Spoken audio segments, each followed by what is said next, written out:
No desire and no intention to impose our form of government on anyone else.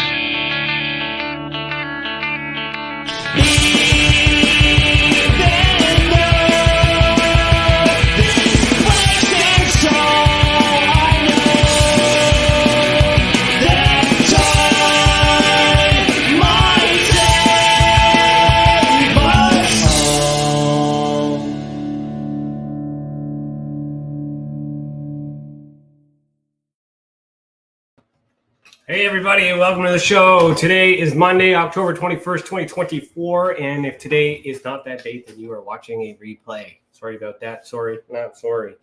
We're broadcasting live on United Public Radio Network, the UFO Paranormal Radio Network, 105.3 FM on the Gulf Coast and 107.7 in New Orleans. Also broadcasting live on our social media, and the show is brought to you by the Experiencer Support Association. I'm your host, Ryan Stacey. I'm a licensed private investigator. And as the Director of Investigations for the Experiencer Support Association, I use my investigative skills to dive headfirst into the hidden mysteries of UFOs, paranormal activity, and consciousness phenomena. All right, thanks for tuning in. Let's say hello to everybody. I see a lot of hellos. Hi, Jillian. Hi, Jill. Lisa. Hi, Lisa. Chris, good to see you. Heidi from Colorado. Thanks for tuning in. Thanks for saying hello. That's quite a bit of you. And Coley. Nicole Weber, awesome. I see you liked it. Participate in the chat. Say hello. Cool. I think you got your own podcast now, don't you? I don't know. I haven't talked to you in a while. Got to catch up. All right, kids. Let's get into the news. All right.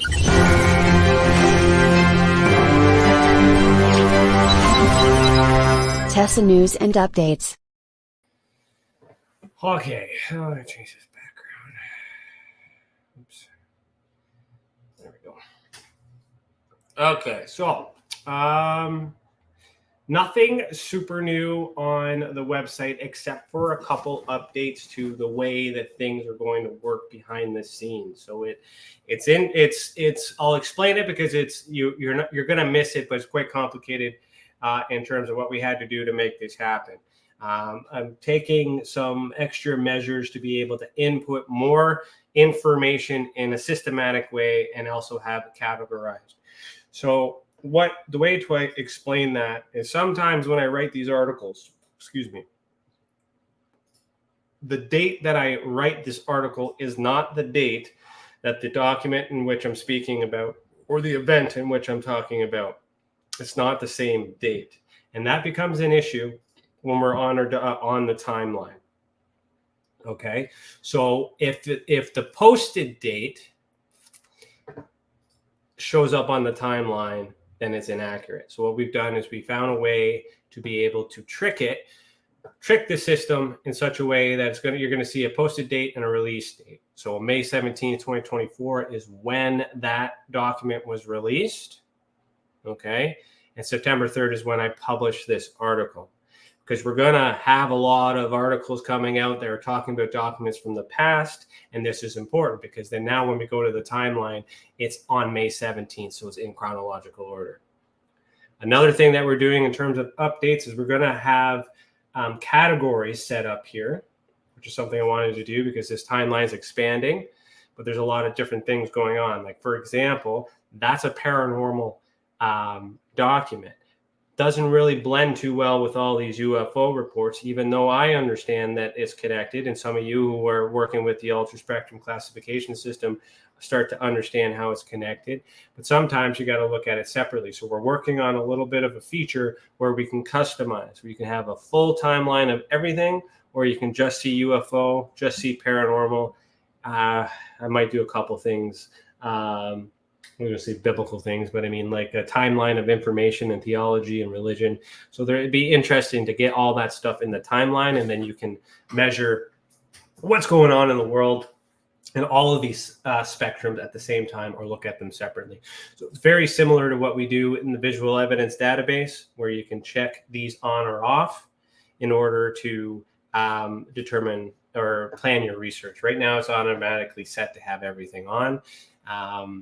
So I'm going to uncheck these, and I'm going to find the case of the day. And if anybody has any questions, let me know. Other than that, that's it for really updates. I'm going to be doing a lot of stuff behind the scenes to get ready for a push on information. There are some things in development, working on building the team a little bit as well. And hopefully we'll start seeing some information, because I have a lot here. It's a lot of work to get it out. And then from there, I'm also waiting for Canada to release their Sky project. They said they were going to do that in the fall. It's now the fall. Then they said they're going to do it this year. So the year hasn't ended yet, so I'm still waiting on that. So depending on what they decide to do with their UFO thing will really determine what direction I go as far as ufology goes. A lot of you know me for ufology, but ufology is sub-level to all the things that I research and that I investigate. But UFOs are the only thing I can prove, or at least work with in this three-dimensional scientific world. If you want to go all woo and crazy, we can go all woo and crazy, but you got to invite me on a podcast or ask some questions, and we'll go from there. All right. So I think that's it for updates. And today we are talking about aerial activity. And if nobody has any questions, then we'll segue.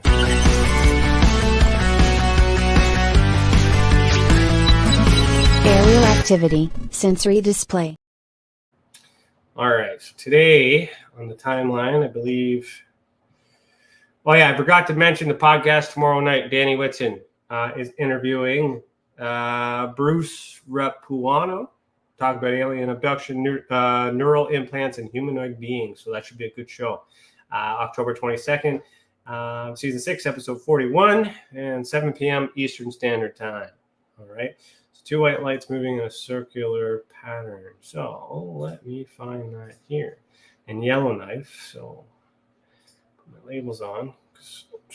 Northwest Territories, Yukon. Is that the Yellowknife? Let's go. No, that's not it. We did that one last week, I believe. Yes, we did. This is it. This is the one we're going to start with. All right, two lights moving in a circular pattern, and Yellowknife, Northwest Territories. All right.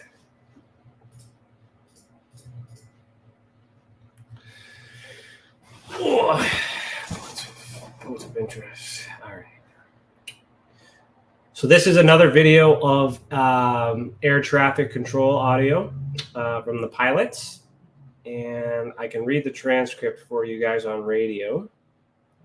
Just give you a little heads up on it, and then we'll go from there.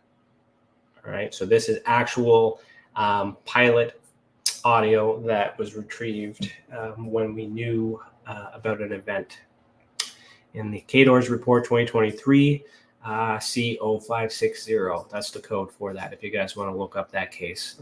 Okay.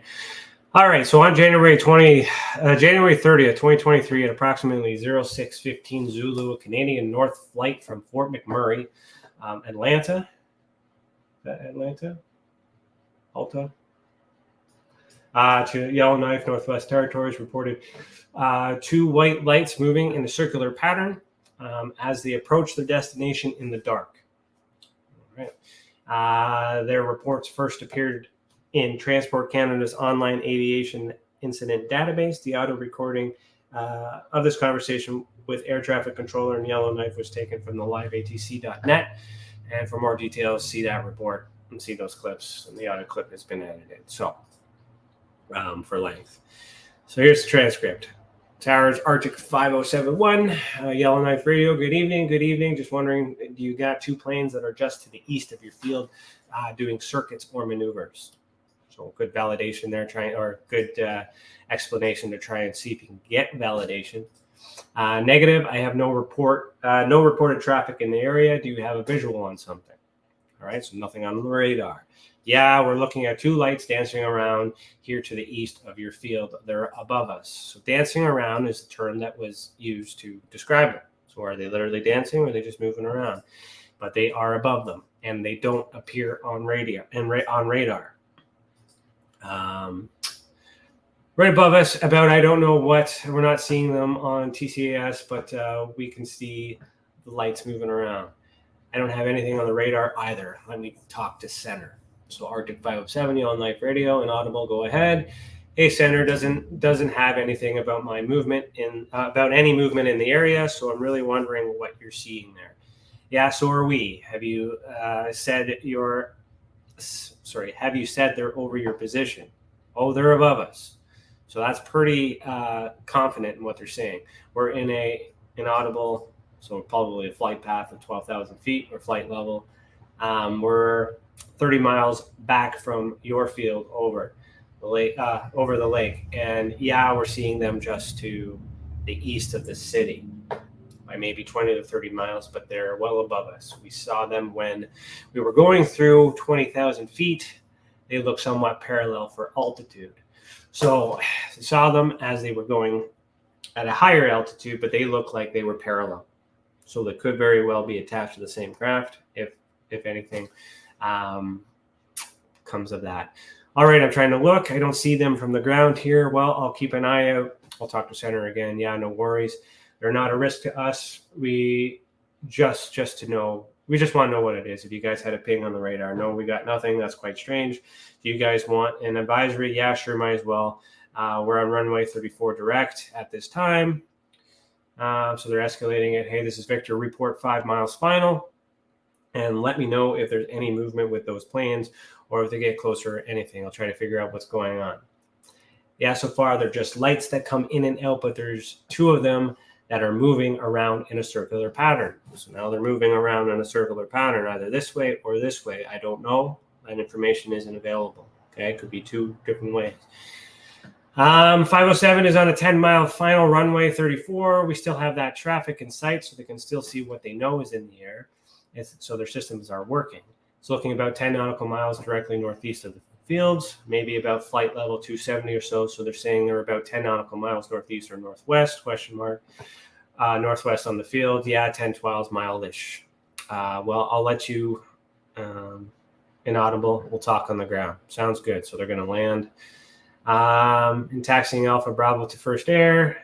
So they're in taxi. So I'm getting ready to take off. A few questions for you when you have time. So there's a few people having this conversation. Yeah, go ahead. We're actually just having a visual of it when we went down 34 here. So we get confirmation from somebody else. Roger. So you reported 2 lights in a circular pattern, 10 nautical miles northeast of the field. I think we spoke around 0615 Zulu. And what flight level were you saying? We're at 240 and it was above us. So we're guessing about 270. So that's quite high, 270,000 feet above sea level. Have you said that you just saw it or had a visual on them still while landing? Yep, we had a visual as we went down 34. Okay, so I just reported it to center. They will look into it. I'll file a service report. This is what we have. Some sightings that we cannot explain, but I don't know if you guys have something you can do the same on your side, but we'll for sure look into it. All right, thanks. Yeah. Keep your eyes peeled out there for the to the northwest. You might be able to. Yeah, I'm trying to look, but I don't see the light. Can you see? Can you see them on the ground? From the ground, let me know when you're in the right direction. So traffic. So they're trying to figure that out. Traffic Yellowknife Radio. Do you have a visual on anything on the right of the northwest of you? No, I don't see anything here. It just disappeared. All right, Roger. Okay, we'll keep an eye out if there's anything. Blah, blah, blah. Whole night sounds good. And then it just continues to go on. And then somebody else pops in, asks about the lights, and then people start talking about it. So I think it says, yeah, were the lights blank white? Roger, thanks. We're not crazy. No, we believe you. So there's some, some indication that there's some belief in there that these are a phenomenon of some sort. Yeah, kind of hit or miss coming out of the northwest of kind runway. What? And it comes and goes, so it looks like it's kind of circling, and then it kind of disappears again. I'm trying to look at this. Thanks a lot, guys. Have a good one. Thank you for everything. All right, so that was just a little bit of jargon there. But so essentially, this is good piece of evidence of the pilots communicating properly, the air traffic control working together to try and figure it out. Yes, we get to hear it. Yes, we found it because it gets wiped after a certain amount of time. this is helpful because they're actually talking about things that they can see that aren't in the sky. So January, let's do a little bit of work on this. January 30th is the date. So I'm going to have some fun here. Let's, if we go, if anybody has any questions or comments, please share. If we go into investigations and look at, actually, you know what? Let's do this. Let's take, I don't know if I have these in the system yet. So I'm just copying the code in my search bar here. So I do have that. No, that's the same one. So I don't have anything duplicates of that. So we must not have got the service report for that, or you haven't uploaded it yet. Okay, that's not a big deal. So here's how you start with trying to verify some of these things. Okay, you got the date, we got the time. Okay, Zulu. Okay, that's the general time. So if you're in a time zone, actually there are resources on the website. Let me see here. So if we go to investigations, you go to research and investigation tools. Okay, I'll put that in the comments below if anybody wants to use these. Okay, very helpful when working on cases. And you can kind of look at what you have to look at. So we want to try and recreate this event. So we know the date. Let me get back to that case. Sorry, too many windows open. I'm not crazy. Just the way my brain works sometimes. Okay, so we know that's the time. So Zulu. Okay, so my time zone, I think there's something in here. Let me see here. So if I need to understand where I'm looking in the sky, I do have these searchable mapping systems. We have some tools. So we would like to have a time zone converter. That's important. Okay, or a time zone map. That also could be good. Zulu to local time converter. So these are all different types of converters. They're free, but I have them there. But this is essentially how we would use it. I would pull these up. Okay. So let me see. I haven't looked at these in a while.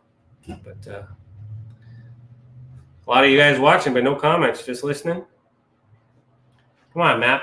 There we go. Okay. So Zulu. So this is a neat little tool here. We know it was 6:15 in the morning, Zulu time. So here, it's set for Eastern because that's where I'm at. You can change this. So I'm looking for 6:15 in the morning. And we're right around here. So that's about 2 a.m. our time. But this is important to understand because we also need to know where it's happening. So we know it's happening in the Northwest Territories. Okay, so what we're going to do then is, hi, listening. Thanks, Heidi. Let me see here. We can use this in the sky, night sky guide. That's pretty cool. Google Earth Web is actually, no, we won't use that one. Flight radar we can't use right now because a lot of time has passed. So we're likely not going to find it. Stellarium is nice that you can use. Let's see here. Because what we need to do is we need to find, yeah, let's use Stellarium if Stellarium's not, yeah, we're good. Okay, so this is tricky. So I need to see the sky, okay?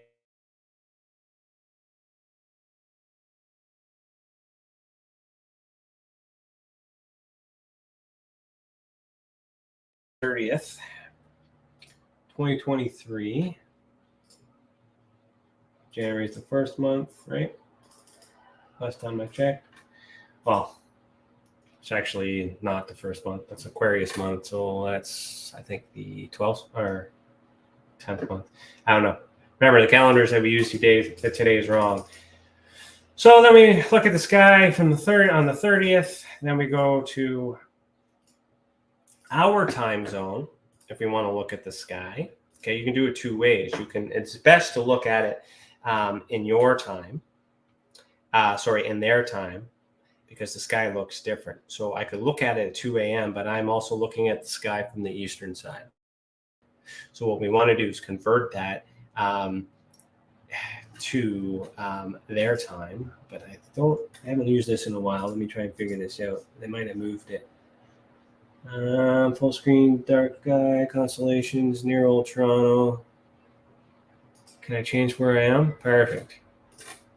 All right, so, and do we have coordinates? Let's check with this piece of information. Do we have coordinates? No, we do not, unless it's in these reports. So another resource that we have here is a map searchable database. Okay, so we're going to use KDOR query searches. Okay, this is where I can take that KDOR's number. And once I find it again, copy that, paste that in here, put that in there, take a search.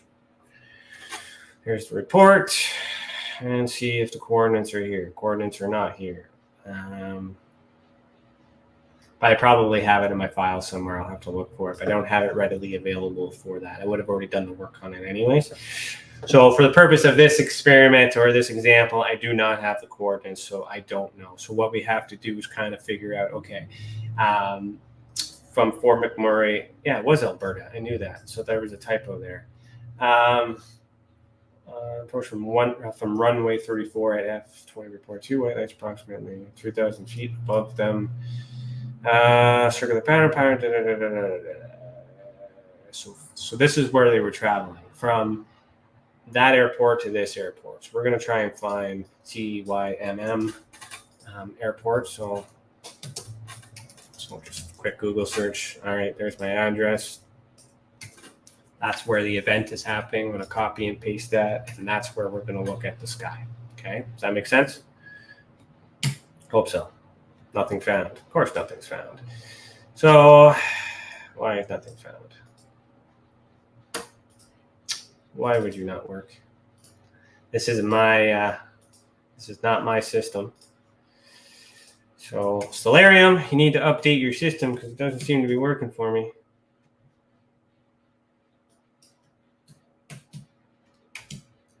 All right, let's do that. We'll take it. Fort McMurray, Alberta. That's where I'm at. Okay, so we're going to use that location.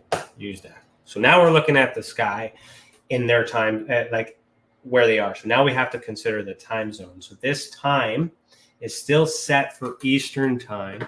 So then I'm going to have to change the setting somewhere. This does not work as well as the desktop one, which is the one I always use, to be completely honest. I don't use this online one very often, but I added it to the timeline, to the resources because it was free. The other one you got to pay for this one. All right, so okay, we're unable to do that. So what we're going to do is we're going to go to our time zone. So we know that I'm looking in the sky, so this will be 2 a.m. Eastern Daylight Time. But if it's using that area, I don't see anything that indicates what time zone I'm in. So, which kind of sucks. So let's go. So we're on the 30th. We want to go all the way back in time. That's noon. It's too early. 21. I'm going to go into 6 o'clock, 6:15 in the morning. Okay. So we're looking at approximately, this is the sky. Assuming that this has automatically changed the time zone because I moved it over. I can't confirm that, so we'll look at my time zone as well. Now we're going to recreate the event in terms of the way it was described. So traveling, what way were they traveling? So now we need to know their direction of travel. So report 2 lights northwest. So now we know where we're looking. So this is north, this is east, this is west, northwest. This is what we're looking in the sky. And this thing here, you can add constellations. You can change the atmosphere a little bit, landscape, if you want to pretend that the world isn't flat. all these things. Deep sky objects, night mode, no, none of these things. All right. So then while I'm looking in the northwest, okay, I have everything on that needs to be on. Where's the satellite thing? I don't see it. Then I hit play and we watch this. Then we go back just a little bit and we just watch the sky, right? So I can fast forward a few minutes here, click, and try and see if anything that we know of is in the sky, right? So you got two lights here. These are two stars. That very well could be it. They look parallel. That could be what they're seeing. Their altitude is quite high, light years away, if you believe that. That's more than likely not what they see, because they wouldn't be dancing, because stars don't move. They're fixed, right? Or, well, depends on what you believe in terms of space. But so we don't really see anything. There doesn't appear to be any satellites that are moving around at this time as well. That could explain it. So this kind of lends some credibility to the idea that nothing should have been in the sky. No celestial object anyways. If we got this in real time, we could then go and use the flight radar, which is then becomes... So you got radar box, that's a good one. Real-time air traffic is good. Historical air traffic is good, but you gotta have a subscription to go back in time.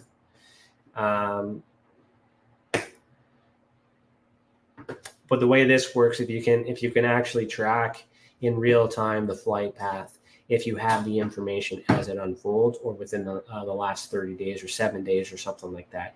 Not very often do we get this information where we're able to get real-time data, but this is a good resource to use. In this example, it doesn't really help. Arnold, thanks for the like. I see you there. So in this particular example, I wouldn't use that. If I could search the flight number, I don't know how historical this information really is. Do I know the flight? Do I know it though? Currents type, current day and night, Aerodome, Northwest Territories, Prairie, Northwest. I do not have the form. Oh, maybe this one is it. We'll see. Let's see what happens. I'm just really doing this on the fly here. Yeah, here we go. Canadian North flight trafficking.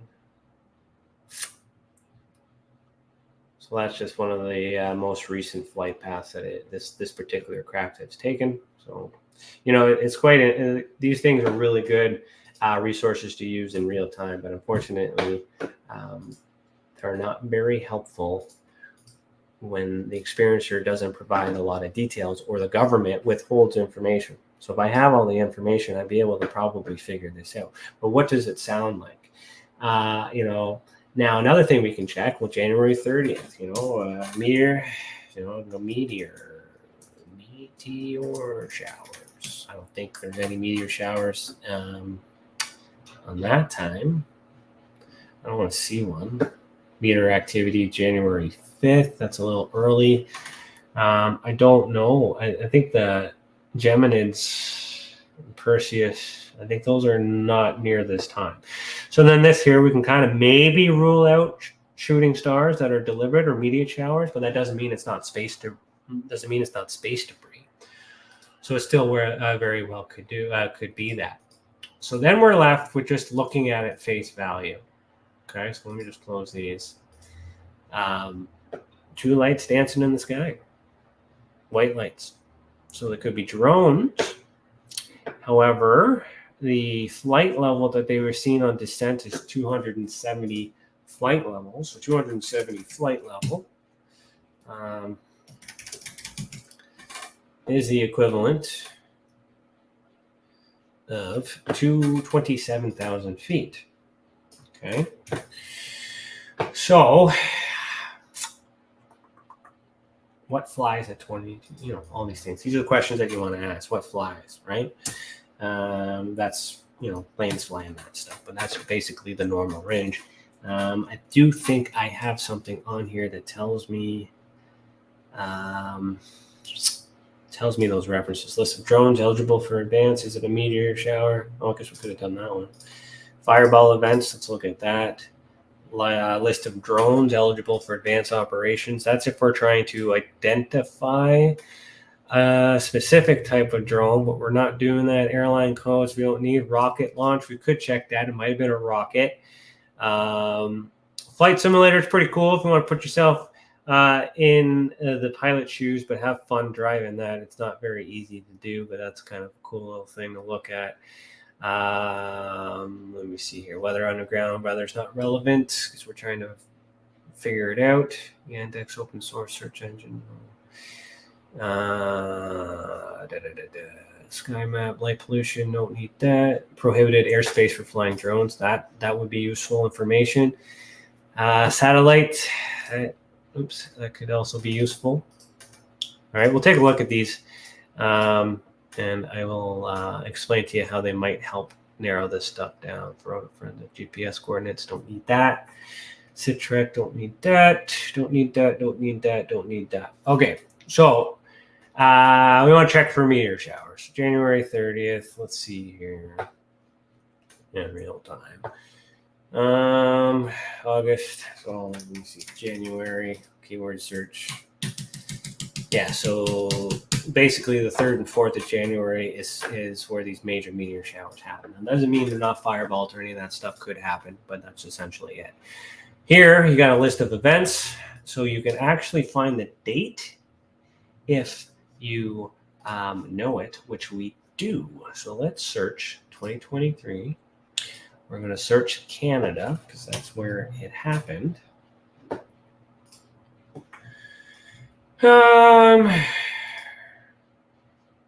Search. Yeah, did that change at all? 24? 23? There we go. Okay, so it did change. Okay, so now we're looking for January 30th, but now the code is 2023-01-30th, and we don't see anything on that page. There's the second page, though. Maybe it's there. All right, so keyword, search for that, nothing. So that means no meteor was reported to that. So it might not be a meteor or a fireball, or somebody didn't report it. Got to think about that too. Just because the data is not there doesn't mean someone wasn't negligent or it wasn't that big of a concern. So we can rule that out. Now, was it a rocket? Well, or a launch of some sort. You've got two lights dancing with each other. What's the odds of that? I don't really know. Past events. Let me see here if we can search. I think we're limited on the search for this too. But if you're ever wondering your locations, where everybody fires their weapons from, their rockets from, you can use this as well. So the closest launch pad in our area, depends on where it's going. So, this is the area in which we're dealing with. You could use that if you wanted to rule that out, but still, there's not enough data to go from there. This drone. Now here what this is important to show us on areas that drones are not allowed to fly in. So this would be relevant if we knew exactly where it happened, but we don't. We just know it was traveling from one place to the other. So somewhere in Alberta, up here somewhere. I would assume it's not in this area or any of that other stuff, blah, blah, blah. So we can't really use that. Now, live Starlink. Let me see if we can go back. Can we go back? Now, if you guys believe in this horse crap of all of these little satellites in space, yet you can't see them in front of the moon for some reason. But if you do believe in that, you can use this. I kind of ignore this stuff, but you can also get an idea of where Starlink is because they have to report that, and you can measure that in the sky. So you can use something like this to also determine and go back into the events to figure out where that might be. I don't have time to show you that in the show. Hey, Heidi, thanks for saying goodbye. We'll see you. See you next time. Thanks for tuning in. Enjoying and learning things. Thank you. Yeah, no problem. Thanks for tuning in. See you next week. So if we had coordinates, we could put something in there, but we can also look at Yellowknife, Northwest Territories. What do we see here? So this is information that you can use to try and rule those things out. There's not enough data there. We don't want to use that. Can't use that. And that's it. So that's why we're kind of left with this. We don't really have a lot of information to disprove it. But we also don't have enough information to prove it. So therefore, it stays unidentified. All right. It also could be inconclusive, depending on how you want to categorize it. Okay. If it's inconclusive, that just means there's not enough, or there's enough evidence, but to believe that the event has taken place, but there's not enough evidence to confirm or deny what it is. If it's unidentified, that means we've ruled out some things. And if you can identify it, then there's no true identification, because you're essentially just proving beyond a reasonable doubt or a balance of probabilities that it's more than likely a drone or a rocket or a space debris or something to that effect. So with the information we have on this report alone, there's not enough to conclude. But why is it still on the system? Because it's actual testimony, experiencer testimony from somebody who is in the sky. All right. Restricted. I thought I had this somewhere. Flight zones or elevations, I guess. I had a list, or I think it's in one of my books that I had this list. So anything above 45,000 feet, okay, there you go. Not allowed. Most commercial planes have call service ceiling up to Interesting, ceiling. Can't have a ceiling if there's not a roof. Meaning, for you flat earthers out there. Legal altitude a plane can fly. So the lowest they can fly, obviously, for descent, and they're taxiing when they're about to land. That makes sense. So why don't planes fly at 60,000 feet? That's true. Well, military planes can. And that's the other thing, too. It could be military. We don't know. This is transport. We really don't know. So there is a service report that I'll have to dig up for a later episode or find it once I get organized with my notes. And that's another thing, too, is I've kind of fallen astray from these cases and following up with it, because designing the website, building Tessa, getting it out there, marketing, doing the campaign, doing these things and these podcasts and all these things is great for entertainment, but it's taken me away from doing the actual work. So I am actually actively trying to get back into just doing cases, so that way I can give you real information as it happens, not trying to recall my work without my notes from 2023. I apologize for that, but it is what it is. Okay, so do we have time for another case? Let's look here. Unless you guys have some questions, I would rather talk to you than myself. Please ask something while I look for another case in this area. So we have a base here. Don't need that. Visitation. Government building, bases and stations. Turn that off. And the next case in our area, we've done that one. Clan Lake. And I think we're heading into Yukon now. So this is, we talked about this. All this stuff back in here is when all those crafts that were shot down, or objects that were shot down by our government. So I think we're heading to Alberta now. Right on. Crap. All right, these are good cases. This case I want to spend some time on. So Chris, if you remember, if you're watching, at least get to this point. This is next week's case. We're going to talk about this one. I got video evidence. I did a lot of good work. I have this featured in my book. This is a really nice case. I want to talk about that one, but then again, that was 4 years ago, so hopefully I can remember all those details. So we're still in aerial activity. I got that guy there, and we got, this is crop circles. You guys want to talk about crop circles? Anybody? I'll give you like 30 seconds.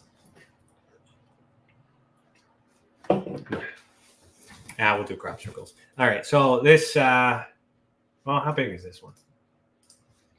Or how long is this case?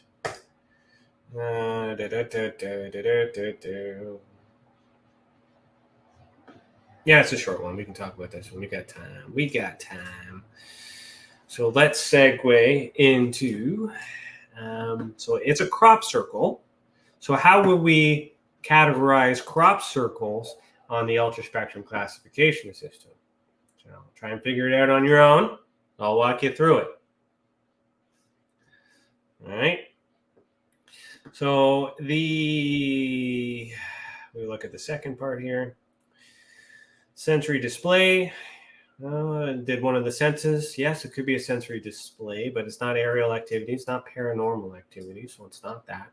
It's not it could be a visitation if you've seen some beings at these crop circles, but the circles themselves are not visitation. Beings observed obviously aren't beings. It's not a hybrid case, psychogenic. It's not of the mind. It's in the three-dimensional, so we're left with residual evidence because it was left behind. This in particular is an external effect, and the environment was affected. Okay. And that includes markings, implants, missing limbs, cattle mutilation, crop circles, EMP pulses, extreme weather conditions, etc., etc. Okay, so that's how we would use that one. So residual evidence is the video of choice. Here we go.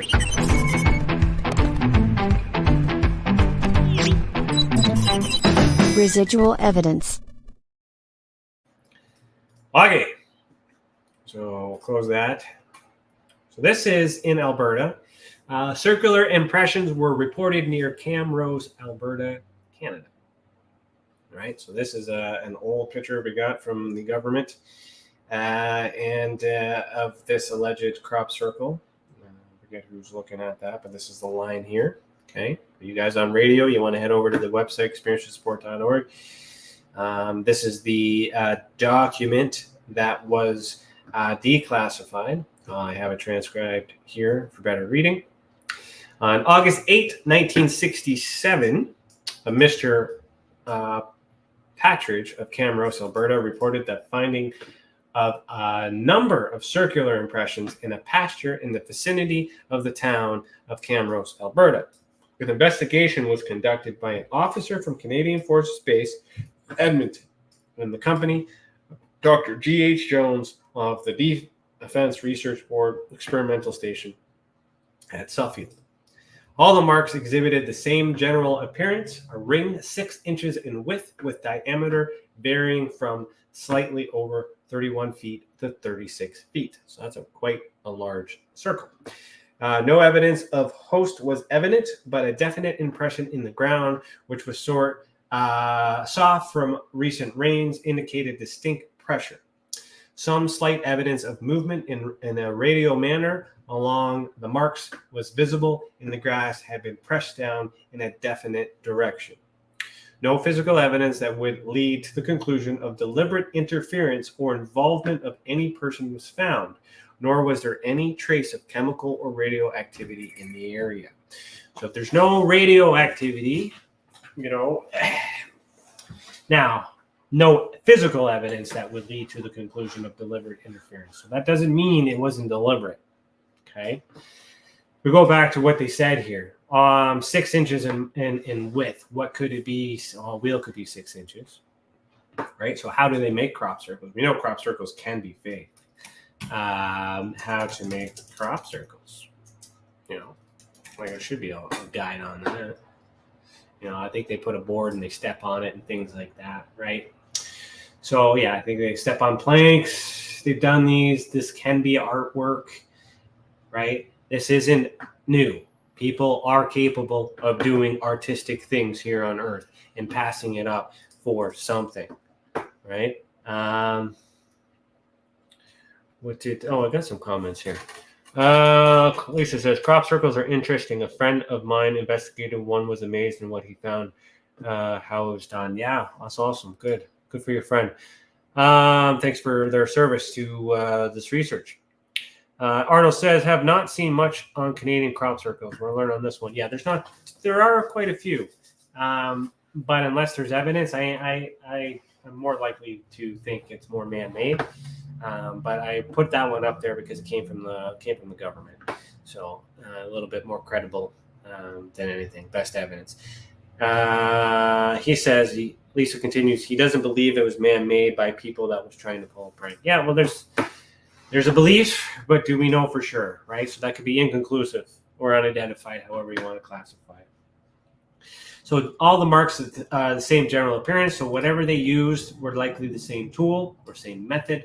A ring of 6 inches in width, you could say wheels 6 inches in width, like to give an idea. Do they exist? Okay, we can probably figure that out, right? So it's not entirely impossible for humans to do this.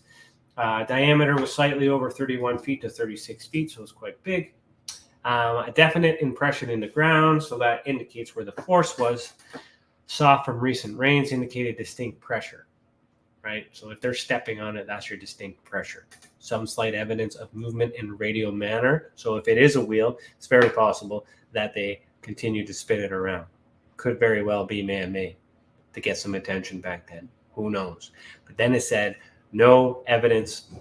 There wasn't any trace of chemical or radioactivity in that area. So for those who think the crop circles are interesting, you need to examine those crops. You need to take some of those crops. The nodes on crop circles swell when there's radiation, which is actually quite interesting to look at.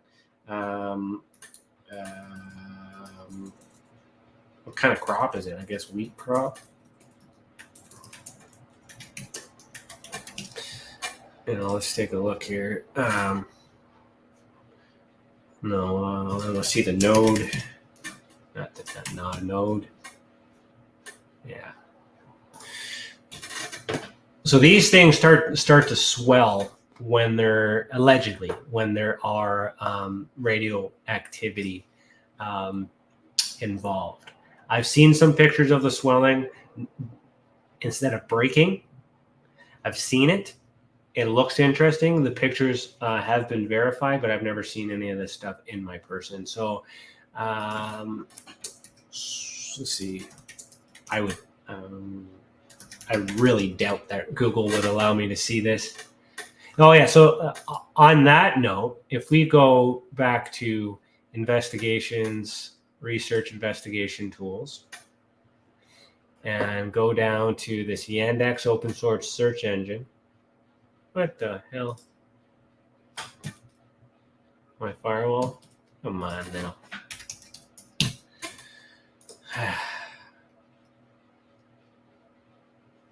I'm not a robot. This is an open source, so we can say crop circle nodes. Let's see here. Images. See if I can get anything on here. I'll show you what I'm looking at. I have a picture somewhere, but I don't really have it on the spot. So let's just say wheat nodes.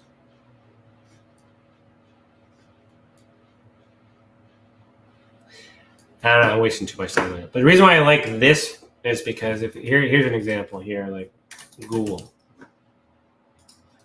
And you guys can hate me or love me, but search flat Earth on Google. You're gonna see a bunch of cartoons and things like that. Blah blah blah. You search on Yandex for flat Earth. You're gonna start to see more of the same, but you're gonna get into some detail images that kind of help explain the theory. Stuff you would not see in Google. Oh, Mark, that was a great chat with him. I gotta get him back on the podcast one day.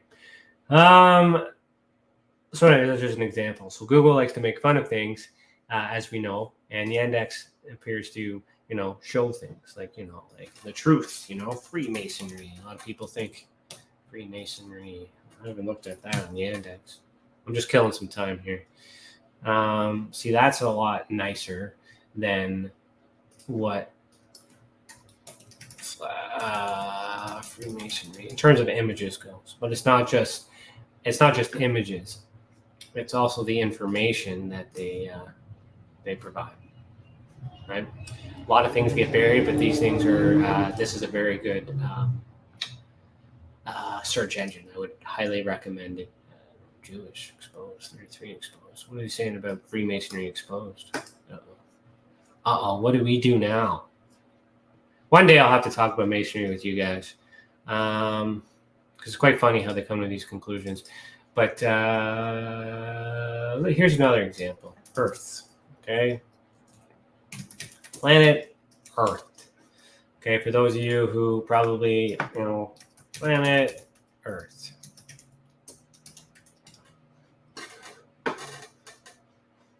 All of these images here. Let's see index. Where's Google? There we go. Planet Earth. Something we should all know. All these images. You're supposed to believe that all these images are the freaking Earth. I mean, all I see are cartoons. And I see even more cartoons over here.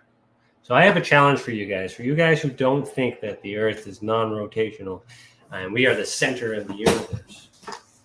My challenge to you is to search Google, search the index, search everything you can find, and find me an image that does not look CGI. Find me that, if you can find one. The original blue marble photo, all those things, Jesus. I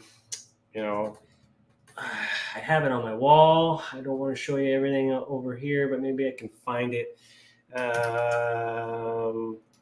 First picture of Earth. Are you going? No, first satellite image of Earth. Let me see if that comes up. Shows me. No. Where is it? Come on. There's something interesting I want to show you while I have a few minutes left here. I'm not going to see it. Probably not in Google. Well, maybe. Oh, I did get it from Google. Where the heck is these aren't it? Hold on 1 second. Photograph was taken January 6, 1967. All right, pardon me. I got my hee-haws on, working in the yard. Okay, January 6, 1967. Okay, 1967. We got a year here. And then we're going to go over here. Do the same damn thing. Darn thing. Pardon me. Did you guys take it off? Really? No, there it is. Right there. This is from Russia. This is a Russian picture. Very first image. So, question. Taken by the SS satellite, 23rd November, 1968. Whether or not this has actually happened or not, well, I'll take you sleuths there to figure this one out. But, why is there a hole in the center? Not saying the world is hollow. There's definitely something don't want us to know. And I'll leave you on the say Gleason's map. All right, let's go. I hate Google, but there we go. There we go. It's the map I got over on my thing here. All right, so this is what's been blocked out. There's something going on here. I bet you my bottom dollar that this is where, I bet you this is where the aliens are. 100%. Right here in the center. I bet you, if they do exist. But I don't have enough time to explain my reasons behind it. I don't need to explain my reasons behind it because I know what I know. And I know a lot of you don't know what I know and haven't seen it yet. And it's not my job to convince your beliefs. I'm not going to try and change your thoughts. I will challenge them sometimes because what's important is whether the Earth is its one shape or another shape. It really doesn't matter. But if it's not the way as it's been told to us, and we're doing research and we're doing measurements and we're trying to find things, we'll never find it. So when you work with different types of maps, different theories, different versions of events, different texts for the Bible, different translations, there's lots of interpretations here, lots of interpretations of the map. I got various different types of maps from different years over that have been recorded. And when I see them all on my wall here on this side, which you guys never get to see, maybe one day I'll snap a photo. You can really start to see that a lot of these things are very similar up until the year. What was it? What year was it that NASA bought Disney Studios from? I can't remember. Oh yeah, that's probably something else you want to look up to, what NASA used to be. But anyways, I'm going to leave you at that, and might as well play this video. The Fringe, Geocentrism, and Ancient History. I should have led with that, but maybe one day we'll dive deep into maybe talk about mud floods. We can talk about Tartarian. We can talk about free energy. We can talk about a whole bunch of crazy things that make more sense than UFOs. I hate UFOs. I really do, because there's just crap going on. I really don't believe in it. But you never know, right? One lie is enough to question all truths, as they say. And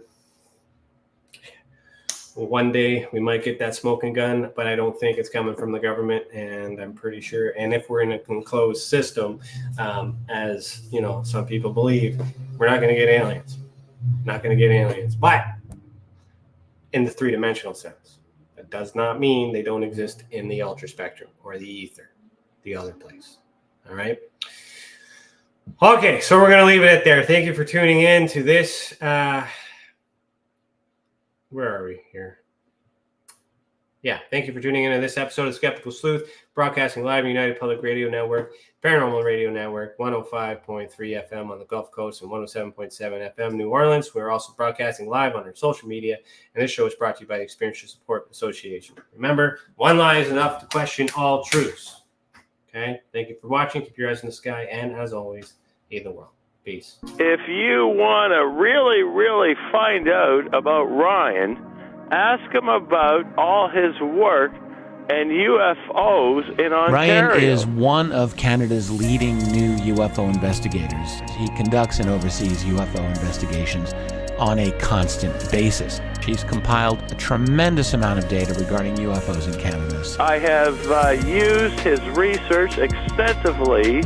He's much more than a one-dimensional character. He's an authority on UFOs and investigating them, Meg. Wow! Really goes over how UFO investigations are done and what are some of the mistakes that people make when they submit evidence. For starters, don't edit your videos or photos before you send them. He would come out with an annual report on not only the number of sightings, but how many were unexplained, unknown, or just, nothing could be said. What caused it? If you want to hear more follow-up conversation between Ryan and myself, you can go to richardolanmembers.com, where we have a candid conversation on ufology, the paranormal, and more. And remember, while we learn and grow and search for the truth, let's be good to each other.